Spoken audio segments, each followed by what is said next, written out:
이면에 결코 등장해서는 안 될 그 이름 명태균이 또 있을 줄은 정말 꿈에도 몰랐습니다.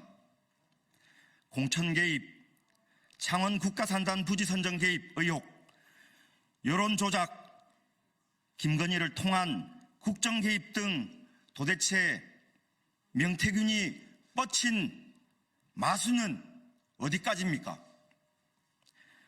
당시 아무런 권한이 없는, 사안과 어떠한 상관도 없는 민간인 명태균이 방산업체인 대우조선해양에 들어와서 회사 임원의 안내를 받으며 파업 현장을 둘러보고 그 내용을 윤석열 대통령에게 보고했다고 합니다.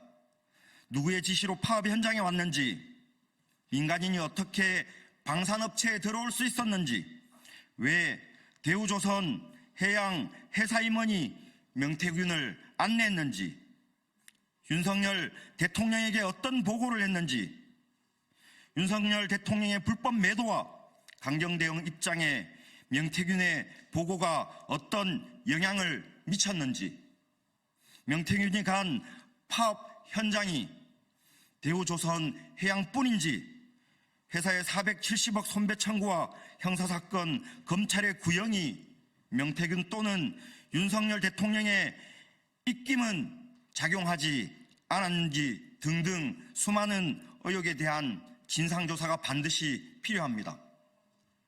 대통령 윤석열은 공식적이고 정상적인 국정운영으로 대한민국 헌법 질서를 지켜야 할 의무가 있지만 민간인에게 불법적 개입을 지시하고 이에 따라 공권력을 남용했습니다. 헌법상 보장된 노동삼권을 민간인과 함께 무력화시켰습니다. 전국 금속노동조합은 국회가 국정조사에 나설 것을 촉구하며 국민감사 청구를 추진할 것임을 밝힙니다. 감사합니다.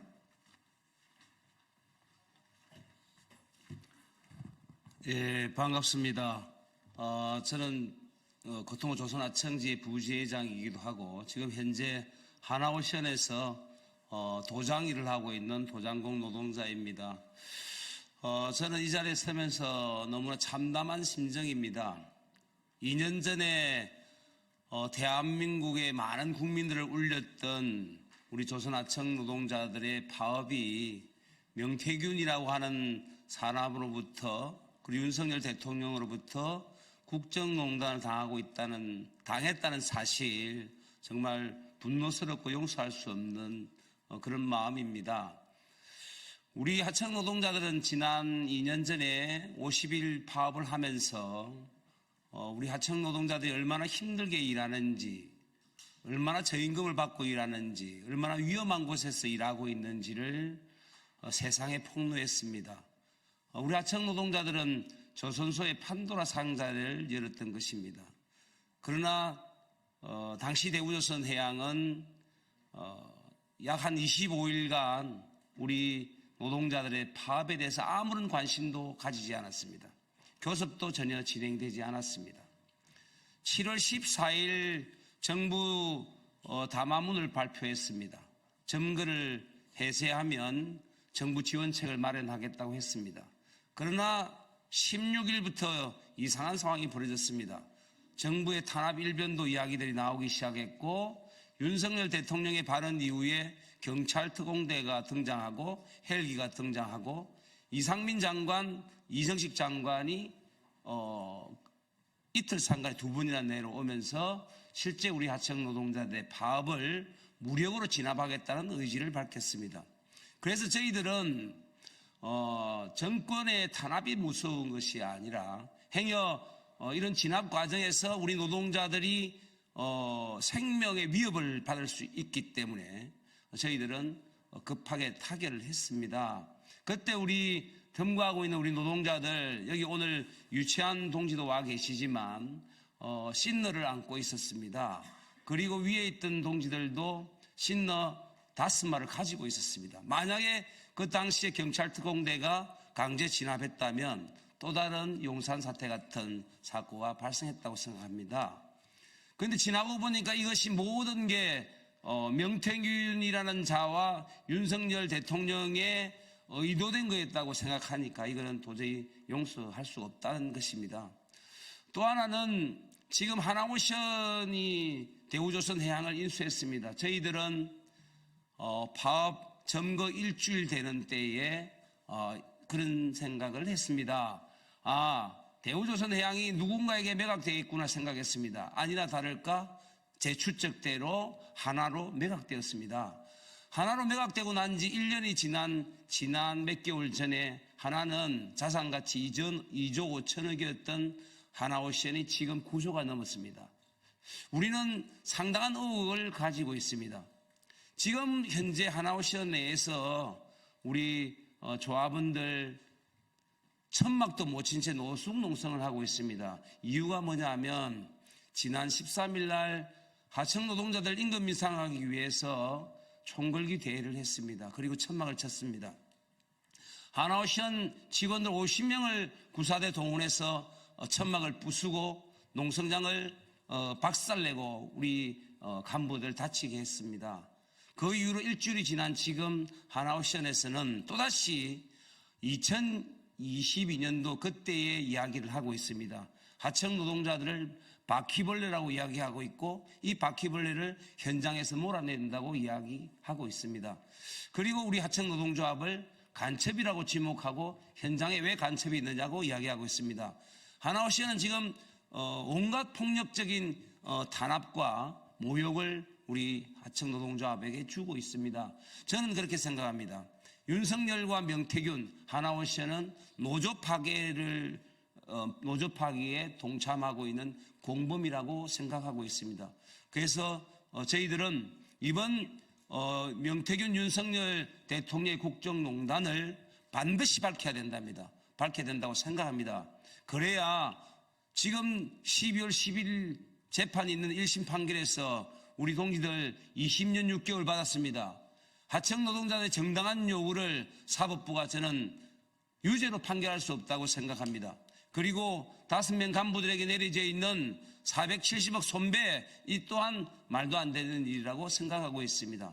그래서 이 국정농단을 밝히면서 이런 모든 부분의 전모를 밝히고 우리 하청 노동자들에게 내려지려고 하고 있는 사법부의 판단, 이것들을 처음부터 원점에서 다시금 재판을 해야 된다고 생각합니다. 아무쪼록 우리 기자 여러분들, 우리 하청 노동자들 정말 관심 좀 많이 가져주시고 오늘날 진행되고 있는 하나오션 내 민주노조 파괴나 우리들의 탄압이나 이런 것들에 대해서 관심을 좀 많이 가져주시면 고맙겠다는 말씀드리겠습니다. 고맙습니다.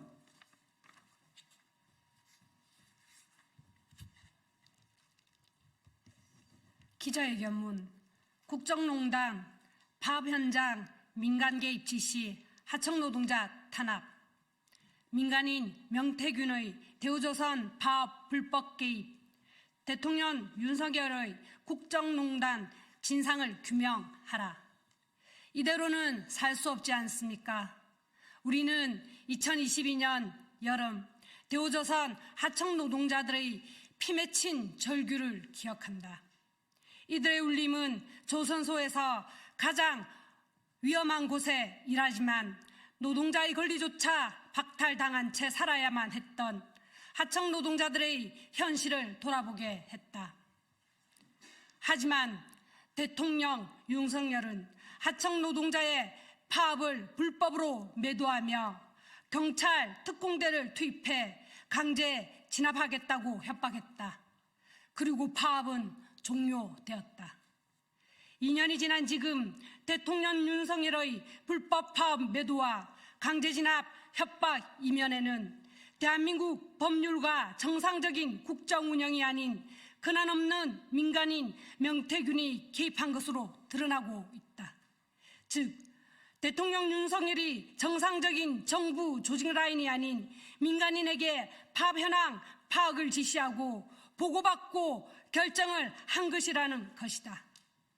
이러한 모든 행위는 대통령의 권한을 넘어선 대한민국 헌법과 법률을 위반한 행위이며 정치적 책임을 넘어 법률적 책임까지 져야 한다.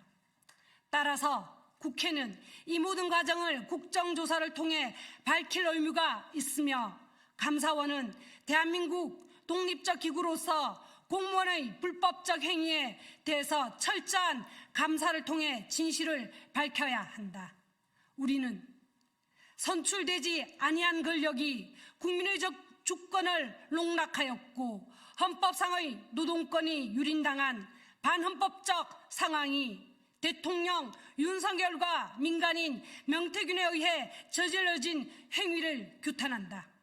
따라서 우리는 대한민국 국회의 그 통고파업 불법 개입에 대해 국정조사를 촉구한다. 또한 시민, 노동사회와 함께 1만 명 국민감사 청구인단을 조직하고 국민감사를 추진하여 진실을 밝힐 것이다.